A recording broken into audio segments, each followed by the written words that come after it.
Speaking about standing up to China, I love that you have the T-shirt here. Where is Peng? How do you pronounce it? Is it Peng Shuai? Peng Shuai. And, we have to make certain that she has a voice.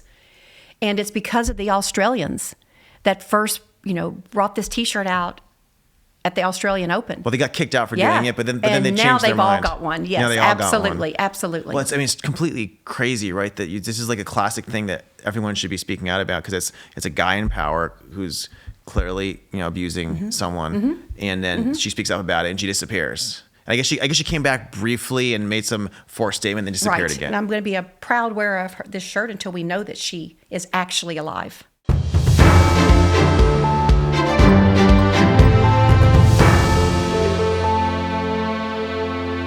I'm Joe Lonsdale. Welcome to American Optimist. I'm delighted to have Ambassador Kelly Craft here with us today. Thank you, Joe. Thank you for having me. You're a businesswoman, obviously a former diplomat, a proud Kentuckian, philanthropist, and I'm really excited to talk to you about what's going on in the world these days. I want to start off maybe by asking you a little bit about kind of U.S.'s role in the world and the current events. Like what are things going to be reshaped after COVID? Are we ever going to hold China accountable, or get Beijing to start behaving again? What's going on in the world? Well, what a better day to talk about, I think, what's on everyone's mind, and even on mine, is when I landed just to check the updates on what's happening in the Ukraine. What is happening within the Biden administration and with Putin that the whole world is watching. So this is not just about Ukraine. It's not what happens in Vegas stays in Vegas. What happens in Ukraine is watched all over the world. And just like in Afghanistan, now we have Iran watching, we have all the Middle East. We obviously have China watching very closely, because my fear is Taiwan will be next. Yeah, they're watching to see if we're going to do anything or not, Absolutely. if we have courage. Yeah, and since the debacle in Afghanistan with NATO, I think our NATO allies are just a little, they're unified as to how they want to respond to Ukraine. Most of them are, with the exception of Germany. But I think that Biden has not shown strength. As the president that I served, we would have never gone this far. What's the right way to show strength in this situation? I think I would have never allowed any red lines to cross. I would not be taking troops away from Poland. I would be adding troops. I would be making certain that I applied sanctions immediately. I would not have said I'm going to apply sanctions. I would apply sanctions to where it hurts, and that's in the oil and the gas industry and their banking industry. But obviously, we have the Germans. And is this because the Germans are getting so much gas from Russia, they're just afraid to break that for them? Or is there some other reason the Germans are, is Merkel somehow paid off like Schroeder was? I know Schroeder's not officially paid off, but he's running freaking Putin's energy companies. He's running the Gazprom. Who used to run Germany. So what's going on here? Why is Germany not doing the right thing? Well, most of their oil and gas, that is it's an economic decision. And I think they also, they have a lot of history, and they feel guilty. But we should have never allowed, as Trump made that statement, for Nord Stream 2. That should have been immediately on Biden's mind. We're going to cease this now. We're going to name the Russians in the banking system, and we are going to apply sanctions instead of sending very weak threats, because we haven't acted upon them. The energy thing I kind of get from the left, so one of the things that recently on the left I saw, I was hanging out with the guys who run the Latin America Development Bank, which is $170 billion. And they wanted to fund the natural gas terminal. And of course, Europe and America said, no, it's energy, so we're not going to fund it. So Russia and China funded it instead, right? And took it. So I get that the left is just doesn't think strategically in terms of energy, because it's so against it for whatever reason. But why is it against the sanctions part? Like, I understand the mistake they're making on energy. Why are they making the mistake on not giving sanctions in the financial system for the Russians? Why are they afraid to do that? Well, I think they're afraid because it's going to affect their personal economy. It's going to affect Germany. And it also, they believe, will affect the EU countries. So I think we need to be thinking very strategically. We need to immediately know Nord Stream 2 right now. If you remember when Biden came into office, so we ended the Keystone. We took the sanctions off of the Gazprom construction project. And for our viewers who don't know about Nord Stream 2, can you explain what? Well, it is the new pipeline that's from Russia through Germany, and what The problem is going to be is we are now bypassing Ukraine. So we're going into the winter months.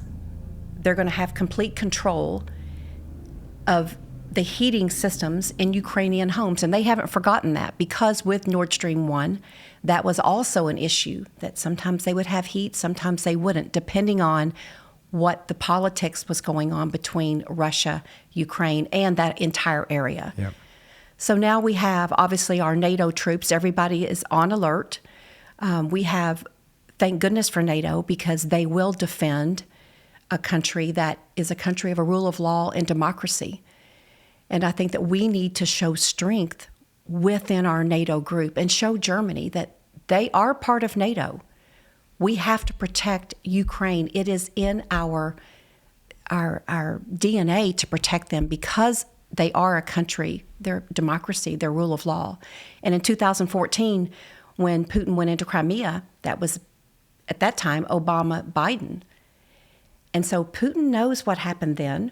He was able to have Crimea. And so he's thinking, well, Biden's president, it's not going to be any different than in 14 when Obama-Biden. Yeah. And if anything, Biden seems even less likely than Obama to strike back, which is unfortunate. It is very unfortunate. And it is going to reflect years from now what's going to be happening with our global security. Everyone is watching. What is Russia's incentive? Russia's always a very funny one to me. I mentioned Latin America before. We were down with the president in Colombia, and so Chile, we know, used to be like the most free market economy, and it's unfortunately been shifted over, kind of conquered, you could say, by the socialists. And a lot of those protesters, we understand, came from Cuba, came from Venezuela. We're using Russian technology to kind of help Chile push to the left. And the president of Colombia told us he caught those same Chilean protesters with Russian technology trying to do these things in Colombia as well. This is Duque. Duque. He's a few years ago before COVID. He was still in charge, and there's all this protests going on. And it's crazy to me, because this would have made sense to me in the 1980s. Like, it was the Cold War. Why is Putin still doing this? He's the bad guy from the old KGB movies, but he's still doing it 30 years later. Like, what's he thinking?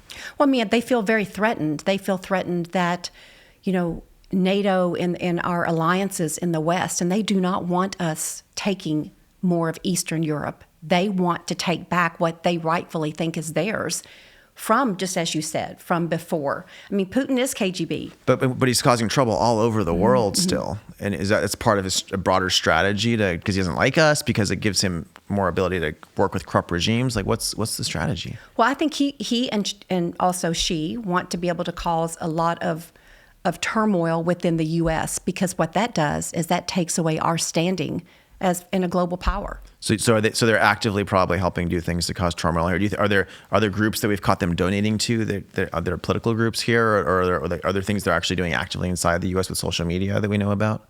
Well, obviously we've seen that with the holding people ransomware in the United States. We've seen that all over the world, for that matter.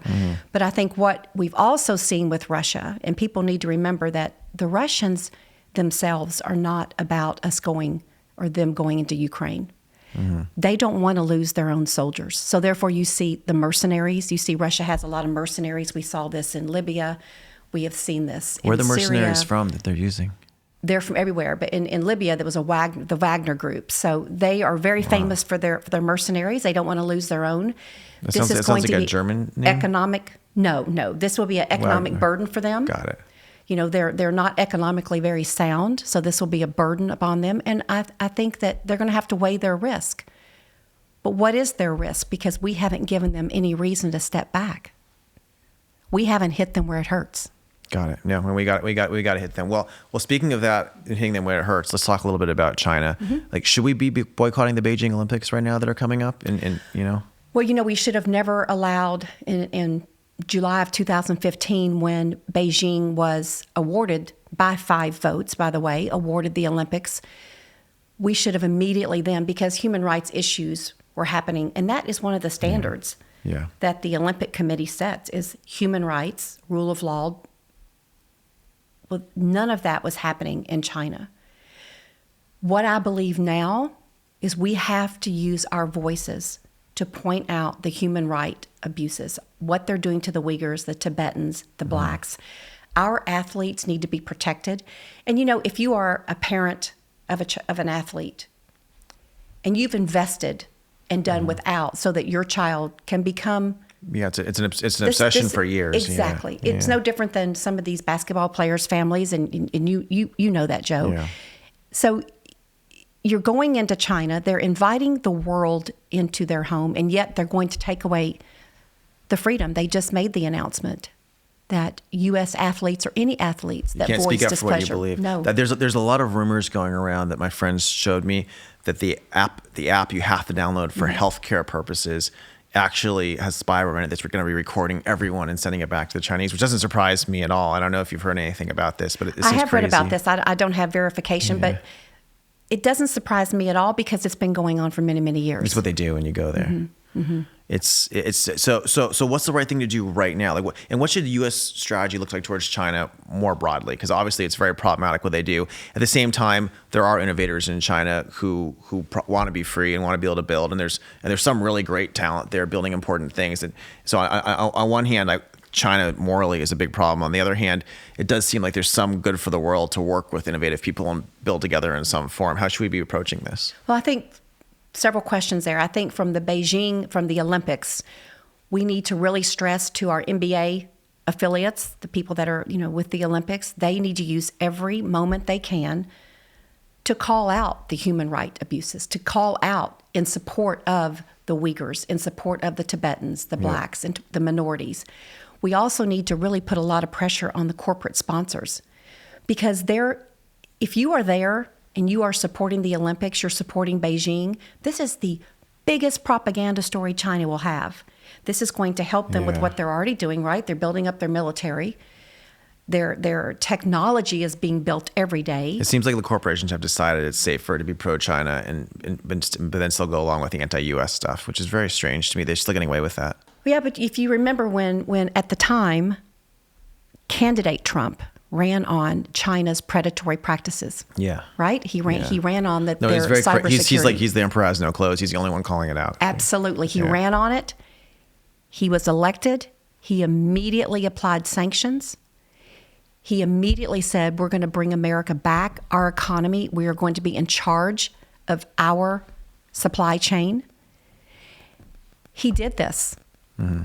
I actually was very pleased during the campaign of now President Biden that he did not go against the original thought of China. It seems like Trump shifted things so much that it would be too hard for Biden to go back to status quo. And this is one thing that, believe it or not, American households all agree upon is China's predatory practices. So what can should we be censoring those corporations who are going along with that? Like, what does the law look like? What should we be doing to push against it more? I mean, I think these corporations are now starting to feel pressure.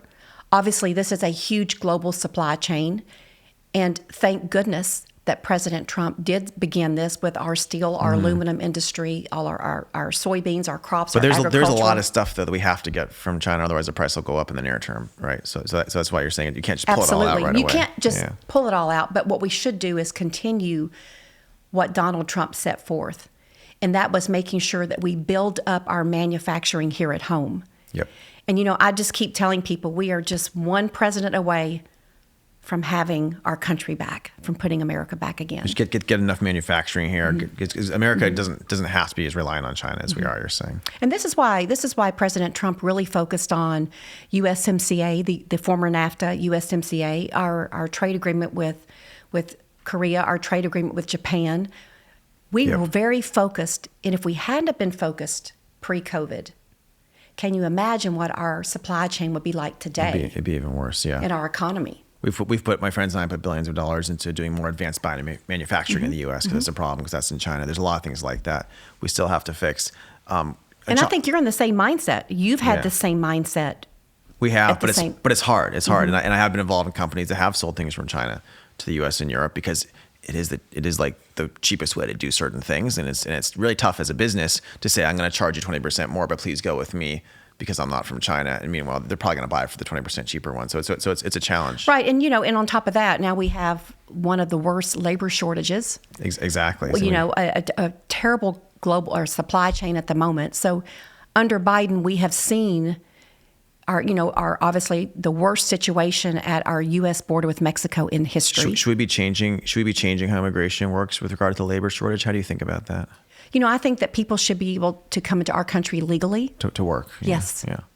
But so stop the illegal people coming in, but make it so more people come legally to work when they're needed. I'm a Kentuckian, and that's the bourbon and the horse industry and the agriculture industry, so we depend on a lot of these workers, and we are having a major worker shortage. But once again, people should be able to come in legally. Let's enforce the law and keep it safe. Yes. And on the last question on China, what should we do if they move on Taiwan, and are we ready?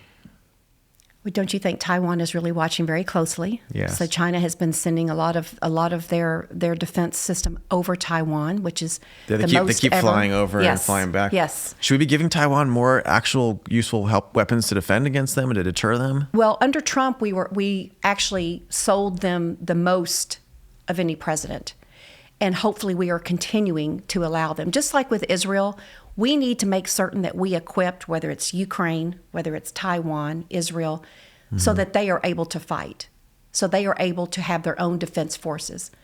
We also need to make certain that we stress, if you think about this generation in Taiwan, this young generation, they were born Taiwanese. So they were not born Chinese. They've only known democracy. Yeah. I mean, President Tsai has an entire generation of young adults that have always known freedoms. And they know what's going on in China. They're not stupid. Absolutely. So they need to also understand that freedom comes at a price. And that is going to be, as in Israel, mandatory or whatever mandatory military. Do they have that right now? No, they do not. They probably should. They do not. But if anything, they need to stress to these young adults, if you want to continue the lifestyle you have and to protect Taiwan, if you think about Taiwan, it is our only defense in that area. So if we lose Taiwan, we're losing our line of defense. And don't you think Japan is a little worried about that? Well, they should be stepping up more, which they are, I suppose, which is good. I mean, if it was me, I'd be giving them like 50,000 3D printed hypersonic missiles or whatever to But think about it, though. We've got what's happened. We have the Quad. Yeah. So now we've got Australia had their own issues with China. So we have more countries acknowledging the fear of an invasion of Taiwan. That used to be kind of a hush-hush thing. Yeah. So that's promising to think that we have Australia and Japan and India as part of the AUKUS now starting to talk about their concern about the Taiwan Strait. We obviously have the Australian and the U.S. and the U.K. with the submarines, so that's a positive. I think China's watching this, but right now at the moment what they're thinking of is how can they prop up countries like Iran, countries that absolutely want the destruction of Israel and the U.S. How can they partner with Iran? How can they partner with Russia? That causes distractions from us that hurts us. It's just it's very strange to me that you'd think China would have an interest in global order, but it's almost like they're partnering with the bad guys because their interest is actually in disorder because they want us to be weaker so they can get away with stuff. Is that well? Yeah, and I was just thinking. I think February 22nd is going to be the 50 years that Nixon first went to China. Yeah. And when you think about that visit, that was all about what we thought could build up our economic engine for prosperity. Well, it's mutual benefit. Actually, absolutely. Yeah. And Nixon, little did he know, fast forward to today, that what they have practiced are predatory lending, stealing our intellectual property, obviously with their AI advances, building up their military, and that's a real problem. And that's where I have an issue with all this propaganda with the Olympics. They're going to be on the world stage. Yeah, because there's mutual benefit they could be doing, but then they have this philosophy of just cheating and stealing and getting whatever they can. I noticed. And, I'm sanctioned by China because of that's literally good. Speaking out and making certain that the world knows. If you were at the UN and you're not sanctioned by China, you probably did something wrong, right? So that'd be my I wear it with the badge of honor, and obviously I believe in Taiwan. I know the importance. If you can think that if the Taiwanese had not first brought to our attention that the Wuhan virus was transmittable person to person. what we've lost 875,000 Americans. This is, Can you imagine? This is completely insane. China clearly knew this and covered it up and made sure it spread internationally, because otherwise it would have hurt them more than everyone else. And, so and their mouthpiece was the World Health Organization. So Tedros was, this drove reframed. This drove me absolutely crazy, because my understanding is that within the Trump administration, they were negotiating a bunch, and the World Health Organization had offered all these different things they do and they investigate. And of course, Trump administration was so angry, rightly so, that they split off.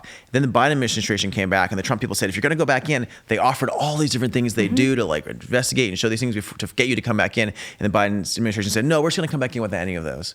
Right. Which just doesn't make any sense to me. It's like you had all this leverage that was built up, and they didn't even want to use it, they didn't care. Well, and you see today where the World Health Organization had the audacity to say, we're going to stand right behind Neil Young, with him being kicked off. To censor Joe can you Rogan. believe Tedros is now getting engaged in this and saying, Neil Young stands for total transparency about the COVID vaccine? And I want to say, no, he doesn't. Can you believe that Tedros is making that statement from the World Health Organization, an organization that has no transparency, no accountability? No, it's obviously corrupt. They're China's mouthpiece. And I think a lot of people are starting to realize stuff like this, though. I mean, this is I think it's hard for them to hide, right? I think this is why I actually think there's such a big wave right now against some of what's happening in this administration. Well, and I sat in that seat behind that placard that read United States of America. And I can tell you, I watched the Chinese within the UN system. I mean, it is the world's biggest town hall, if you think about it, right? Yeah. And you see the Chinese wanting to slowly infiltrate into some of the inner organizations within the UN. And they're thinking 25, 50 years out. Yeah. So we need to be paying attention to the World Health Organization, to the International Aviation, to our food and agricultural, that they are now engaged in They're trying to conquer all of those, and so if something else happens, they'll have the same control they did this time. Well, that's our not only global security, but it is Should we be building separate stuff that's not controlled by them, or do we have to fight for the ones that already exist? How should we be thinking of that? Are you within the UN system? Yeah, for all these different organizations, it seems like they're all corrupt and they're all kind of ridiculous anyway. But is it important we still fight for them? I think it's very important that every day that those of us that are like-minded, but the problem is that you have a change of administration. And, like that, you go back into the Human Rights Council, you go back into the World Health Organization, you join organizations where there are members that are bad actors. Is there any way we can work across the aisle better on the strategy here to make it so it's more coherent? Because it seems like it used to be more coherent 50 years ago. I think at the United Nations, what I tried to do was to listen to the other ambassadors, because you will gain some knowledge, and you will also gain where they're coming from. Well, there's other ambassadors from other allies in other countries. But what about the left? And what about like the people who are going to be running our strategy in the UN on the left? Is there any way to work with them where you can somehow keep some coherence between the different administrations that are in charge? Well, I think right now at the UN, you're going to see that they have maintained the pressure against China. They're having a meeting on Monday within the Security Council to talk about Russia, Ukraine. Do you guys call each other and at least talk behind the scenes? So I am always there for my successor, because my predecessors were there for me, and okay. her So there's some coherence. Absolutely. That's good to hear. We may disagree on a lot, but what we do agree upon is we are so lucky to be born in this country. Awesome. And as bad as it may seem, and with the pandemic, and with our racial uprising, and with our supply chain, and on, and our border crisis, I'm very optimistic that we are born in America, and we are born in a country where we just, the fastest ever Operation Warp Speed for our vaccine, that was historic. Yeah. We are a country that everybody looks to. By coincidence, it only came out right after the election, but it was very impressive. I want to ask about something positive, the Abraham Accords. Yes, I think this is an amazing accomplishment. It's kind of one of the most optimistic foreign policy achievements of the last few decades. What spawned this innovative approach? How did that come about? And obviously there's been all this playbook that hasn't worked forever, and you guys tried something different and it really worked. Let's talk about that a little bit. Well, you think about Donald Trump, you think about, it's not one, it's not two, not three, it's 4 countries that we brought in to normalize with Israel. And what an incredible day. So this is a man who comes into office. He says, why can't we move the embassy? Yeah. Why can't we have normalization. And why can't we apply tougher sanctions on Iran? Because we all know that in the Middle East, they all agree that Iran is the threat. Yeah. Iran is the danger. They're Iran, their proxies. So, The guys, it was a the very mullahs proud running it moment. are the bad guys. Yeah. Absolutely. And I think the Palestinians have seen that some of the countries that have normalized with Israel are also countries that have large diasporas of Palestinians. Yeah. And you're seeing now mines, you're seeing, the economy being shared from country to country, first-time flights coming over. You got tourism now opening up. I love when I go to the Middle East, I can fly from Israel right to the UAE. Now I don't have to stop somewhere else like Jordan. I mean, we have, the embassy in Jerusalem. I mean, everybody said to the president, this is not going to happen. I mean, John Kerry said himself, it's going to be an inferno. No. Why'd they think it was going to be an inferno? Just because, what made them think that? Well, all right, think about what happens at the UN.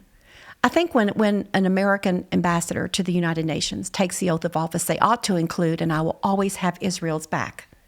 Yeah. Because more than half of the sanctions They're always against Israel. are always against Israel. You look at the Human Rights Council, always against Israel. They have their own platform there to always talk about what Israel is doing wrong. I defended Israel every single day in the Security Council and will continue to do so for the rest of my life. However, when you're constantly defending someone, the other countries, I mean, you see the Islamic countries that belong to some of these organizations. So they're the reason behind the UN Human Rights Council is because they don't want anything good about Israel. Yeah. So it's to their advantage that they see the total destruction of Israel. You look at Iran, death to Israel, death to America. Yep.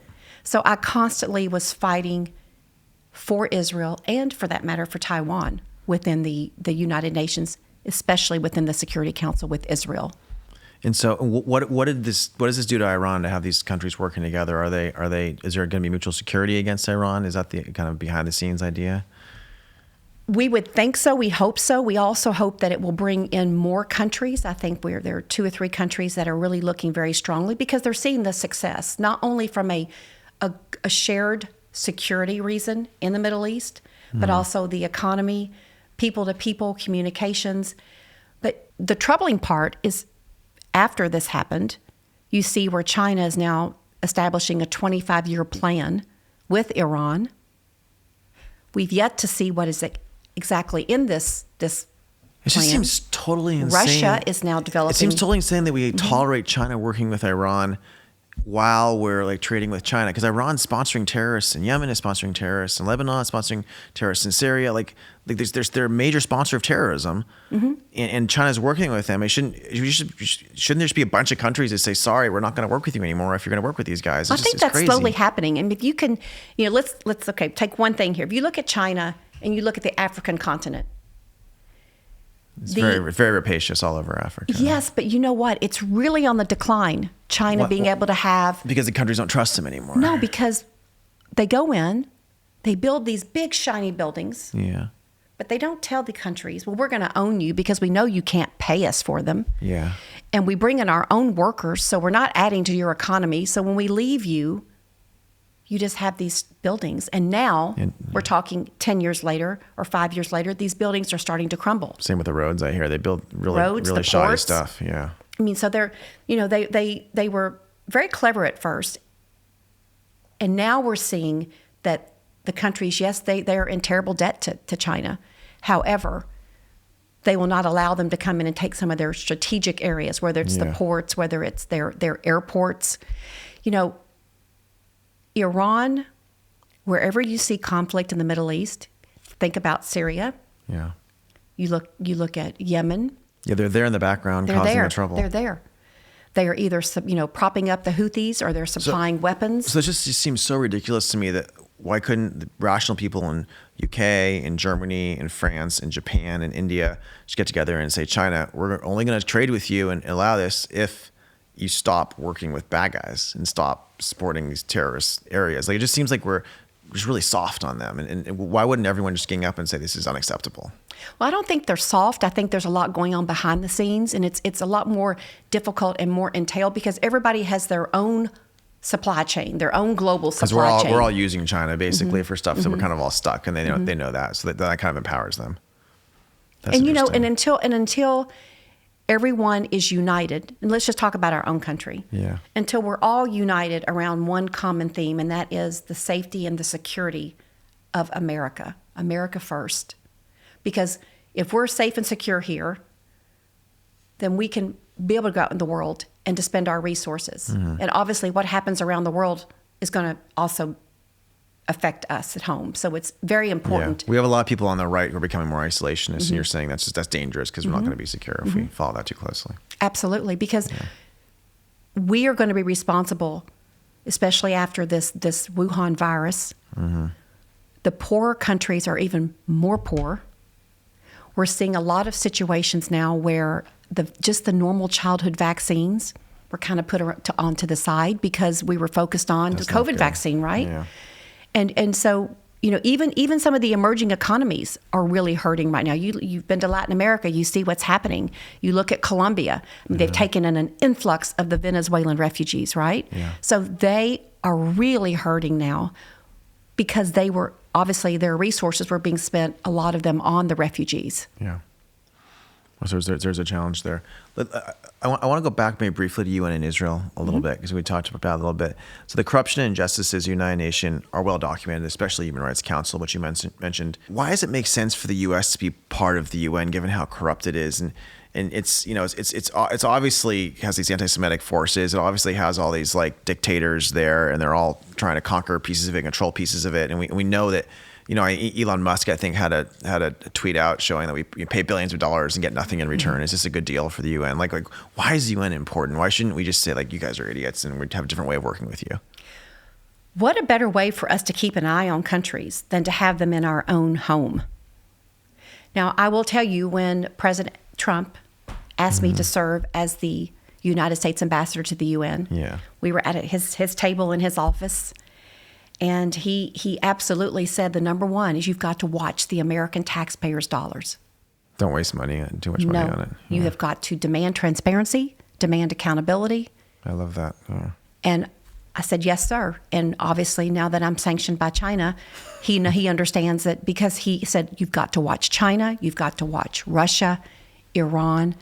But there is a way within the UN system that if the U.S. is not the global power within the UN system, we don't have a body double, Joe. There is no one waiting out there in the wings that is a democracy. And the UN still controls a lot of what happens, unfortunately, in the world. You're saying it does matter. It does affect these things. Absolutely. And I think the big carrot that China has right now is the climate change. And I think that's their carrot? They're the ones who are growing more pollution than anyone else. They're building coal plants. Because it's going to make Biden look really good. Yeah, argue whether or not coal's good or bad, right. but it's crazy. This is a carrot for them. But what they do is who does Biden send over for the first meeting with China in Alaska? John Kerry. Yeah. Well, he is the climate czar. So China keeps telling us, if you look at Scotland, in 2065, they're going to reduce things. It's like a joke. It's like they're mocking us there. But it would be a win, or Biden sees that as a win for him, if he is able to bring them even to reduce. This is the class of negotiation. You just start going as fast as you can, as high as possible, in order to give them a win by only going up not as much. So you look at the last minute in Glasgow, Scotland during the conference. If you look at that very last minute for the communique, where I believe it was India, I know it was China, lessened their percentage of greenhouse gases. They said, we cannot meet these requirements, but they waited to the last minute. Of course. I think that they've been dangling this carrot to Biden, and he desperately needs a win on this. This just seems like a fake thing for dumb people. I don't understand how this is like the focus. But you know what? Look what we've had. We have had Afghanistan. So total debacle. He's had so many debacles. He just wants to win somewhere to show some people, yes. even if it's fake. Even if it's fake, he needs something. So therefore, they have that leverage with him. Mm-hmm. That's a shame. I want to ask briefly about being ambassador to Canada and what's going on in Canada right now, actually, as well. So that's, the truckers thing is really interesting in Canada. My understanding, talking, Prime Minister Harper's a friend who was on the show, and he was telling me how there's just no kind of right-leaning media at all in Canada, And the left has gotten very good at making people afraid to speak up at all because you're labeled far right. And in Canada, that kind of isolates you in their society. It's like a very dangerous thing. Everyone's afraid of being called. And so no one's speaking up. And so a lot of people are implying that these truckers are only a few hundred when it's actually thousands. It seems like at least tens of thousands of people. And they're implying that they're all crazy far right anti-vax extremists, and a lot of them are vaccinated. They're like Trumpers. They're like saying they're Trumpers, right? Yeah, they're saying they're Trumpers and worse. Yeah. But actually a lot of them are vaccinated. And I understand there's parts of Canada where you can't go outside past 10 p.m. right now. Still, there's curfews going on for COVID still. It just seems like completely insane there. Like what's going on in Canada and what's happening in their culture right now? Well, I will say that if you look at Western Canada, it's almost like being in Texas. The people they love America. They love energy. They love natural resources. And especially if you look at Alberta. Mm-hmm. Alberta's taxes from their energy industry are what helps subsidize Quebec and the areas that are so green, right? Mm-hmm. Mm-hmm. The supply chain there is really having a very difficult time. If you believe what everyone is saying, and what I have spoken to personal friends there, where the grocery store shelves are depleted. That's because the truckers can't get the supplies there. Because there's not enough No, people. And the truckers are, in many ways, our frontline workers. Yeah. And Canada was applauding them back during the beginning of COVID. So what's changed? And what's changed is that some of them don't want to be... It's political. Yeah. It's all political. And Canada is obviously a very important ally. They seem to go back and forth between these extremes. I'd be curious, like what were the big issues with Canada when you were working with them? Well, I will say that with USMCA, first of all, the Canadians they're fierce negotiators, as they should be. Yeah. When you're negotiating, you want the other side to be fierce, you should right? Get the best deal you can. It's your job. Absolutely. Yeah. And you feel like you earned it. Yeah. So we're in negotiations with NAFTA for USMCA. Mm-hmm. I was there with the Canadians, so I was on the American side, but during all the negotiations with Canada. And it ended up where we had most of the negotiations were in Washington. So, we had a lot of back and forth. Trust me, there was no love lost there between Trump and Trudeau and our trade negotiator and their foreign minister. But I had to really just one day state to our side, what their trade representative is to them is the same as ours is to the president. So she is going to fight for what she believes the Canadians want, as we are going to fight for Americans. I think the main, to me, one of the main chapters was the automotive chapter. And if you look at what we were able to do for the first time, the labor value content, Kentucky just was awarded 2 Ford battery operations. Mm-hmm. And that is because for the first time in history, we have made it where you have to have 40% of your autos and 45% of trucks, like the F-150, which is where they're going to be building that battery in Kentucky, has to be made by workers making $16 an hour or more. That's cool. So if you look at the content, the value content of a battery, that does make up a portion of that 45% or 40%. So that means more can be built in the U.S. because absolutely, it's higher. So instead of, Trump recognized that. So instead of outsourcing to countries, China, Mexico, other countries that would be cheap labor, they can't because they have to be making the same $16 an hour or more. And you had to get Canada to agree to this for absolutely. The rules. And it was only very beneficial for Canada. But I will say that we've had one little hiccup where when President Biden came in and he has now decided that we are going to be, electric vehicles by 2025, and there's been these tax incentives to be able to purchase. Yep. Well, that is in direct violation of USMCA. So he's basically breaking the rules you agreed on with him. So the Trudeau administration obviously is very worried because that's going to take away from their lot of production. Yeah, it seems a little bit unfair for you to So negotiate. he comes in, he cancels the Keystone Pipeline, which, half of Canada is dependent upon for their own workers. The other half is dependent on the tax revenue. And then he gives initiates a tax incentive for the electric vehicles, which is in direct violation. So I think our relationship with Canada, we need Canada. If we had not have renegotiated NAFTA, it had to be done. Obviously, with technology, it had to be done. If it hadn't have been done, I can't imagine what we would be like today with our supply chain. So we took an emerging economy as Mexico, a sound economy in Canada, and a global power in the U.S. for the largest trade agreement in history. It can be done anywhere in the world. And I think that's where we need to be focusing on. And as a business person, I know you know that. If we can take those 3 countries, then I know that we can reach out to Africa, we can reach out to other countries that desperately need to have an honest broker and someone that's going to allow them sustainability at home. It seems like more of these broader trade agreements would be good for us. It's probably a good strategy against China too, if we could put some of those back in place. Well, and if we can leave areas, whether it be Cameroon or Niger or Nigeria, if we can leave them with workers that are their own, what does that do? That builds up their communities. That builds up families. I mean, Mexico will tell you the fact that now their workers in the automobile industry are making $16. They don't have to come across the border illegally to work, right? Difference. So we're exporting goods and services, not people. It's allowed them to rebuild these communities that they otherwise wouldn't have because a lot of the... Hopefully give some competition to the cartel power there. Yeah, absolutely. If we can just get this border under control. I mean, Trump had it under control. Yeah, we got to fix that. Biden reversed it, and then he went back because he could see it is the worst crisis in the history. It seems like there's a lot of these policies that sound good on his side of the political spectrum, and then he realizes, wait a second, it's actually, we need to go back to what Trump was doing. So. Well, you can't really gauge what is right or wrong by polls. Yeah, you got to actually see what works sometimes. Absolutely, and for the safety and security of our country. Yeah. So we started American Optimist because we wanted to push back on this wave of pessimism that seems to be sweeping a lot of people in our country right now. And, a lot of people think that our best days were behind us. I happen to believe our best days are ahead of us. I'm very optimistic. And I'm curious, what do you think the ideas and principles behind America mean to the rest of the world? And what do you think about our future?